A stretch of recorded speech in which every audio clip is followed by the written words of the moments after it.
Just know that whatever comes to you comes because of what's in your vibration. And so, is it possible that you want the show of abundance, but you don't want the cash? Is it possible that you're worried that once you get the cash, that other people will begin wanting the cash from you? Did you want it to be ungettable? Did you want your goat to be ungettable?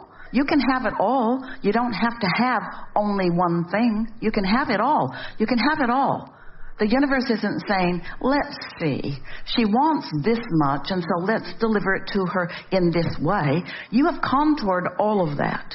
Everything that comes to you is a vibrational match to what's in your vortex and your relationship with your vortex. We can feel within some of you, and it's really worth talking about because it happens, and it is not to your advantage when it happens. But if you can, just for a little while, if you can step into this place where you have decided that you are going to trust the process, if you can step into this place where you've decided that things are working out for you, and you will not question it and challenge it with nitpicking questions that are not significant to the whole of the well-being that's coming to you, what will begin to happen to you is that the abundance will show up in so many facets and in so many different ways that you won't be having these conversations about why that and not that and why that and not that. The universe has the ability to deliver to you simultaneously on many subjects.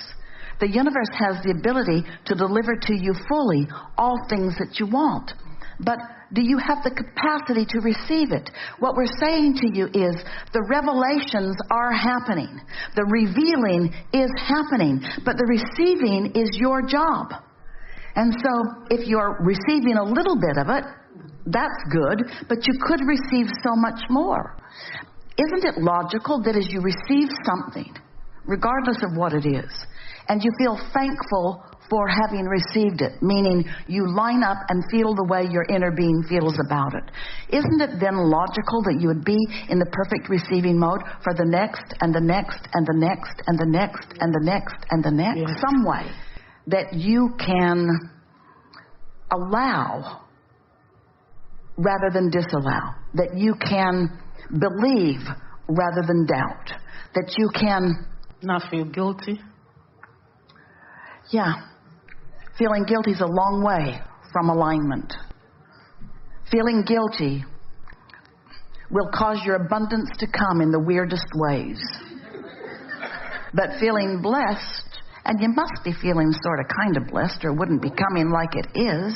But you know what it is? We're right back to something that we keep talking about, and that is your relationship with other people is the reason that you feel guilty. And let's give some of the credit to them about that, because they're observing you and they're having knee-jerk responses to how you're living and what you're getting. And they're often in their shortage consciousness taking score. Why are you getting that? And why am I not getting that? But if that's what they're feeling and you haven't tuned up before you went over there, then they own the room. Then they're attracting from you rather than you attracting from them. Who's going to own the room? Are you going to tune in so you have true power to uplift and true power to inspire? Or are you going to be sloppy in your thinking and walk in and worry about how people feel about things and then observe them feeling the way they feel about it and then resent feeling guilty because of their lack of ability to feel abundance? You got to own the room. You got to understand how they feel. It's all right that they feel that way. That's what their life is showing them so far. But it's temporary. It's not even real. It's old news. They've got a vortex. They've got a vortex like you do. And the abundance is ripe and ready for them. And it's being revealed to them too.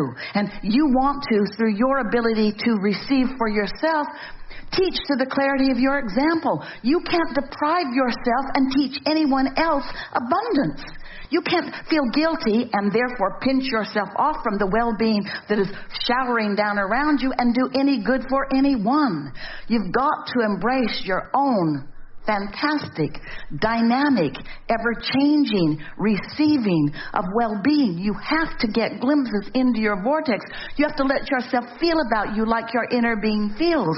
You have to come to know yourself as your inner being knows you. You can't let those who didn't know who they are teach you who you are. You can't let those who have deprived themselves of love teach you what love is when they don't have it in their heart. You can't allow people who are confused and afraid set the standard of how you feel about life or how you behave in your life. You have to tune into the wholeness of who you are. You have to discover your stability. You have to know who you are. You have to be tuned in, tapped in, turned on, and you have to let the whole of you be present in as many moments as you can.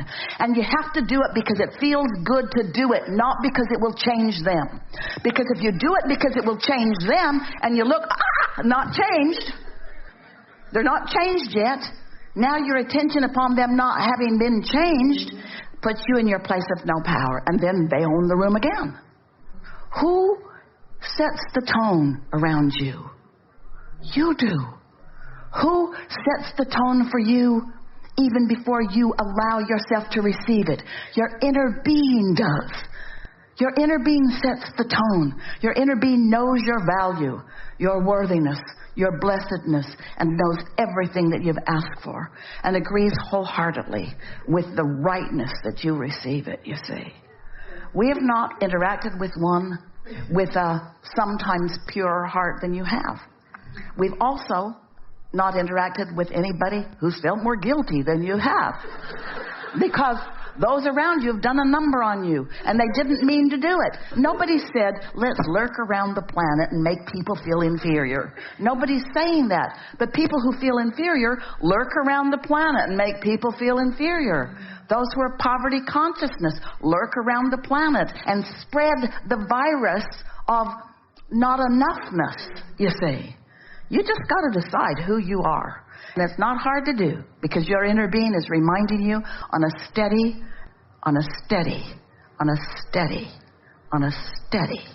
continual basis. Your inner being never takes lunch. Your inner being's never out to lunch. Your inner being is never away on vacation. Your inner being is never distracted by something else. Your inner being is always focused upon you with undivided attention and authority and knowledge of your well-being and worthiness. It's a good time to acknowledge that, to walk around in this world knowing that things are working out for you and everyone else, but things are working out for you. And here's something that will help your guilt subside almost immediately. You are you, and your inner being is you, and we are your inner being, and we are you. And you are them, and we are. It's we. It's our point of attraction. It's us. So when you, us, we allow prosperity to flow into your experience, you, we, us are allowing it to flow to them as well. In other words, you cannot thrive without assisting others. It cannot be. You're not selfishly depriving someone else of something when you allow it for yourself. When you allow it for yourself, you are attracting it. We, us, we, ours. Well-being is ours. Source energy demands that it is so.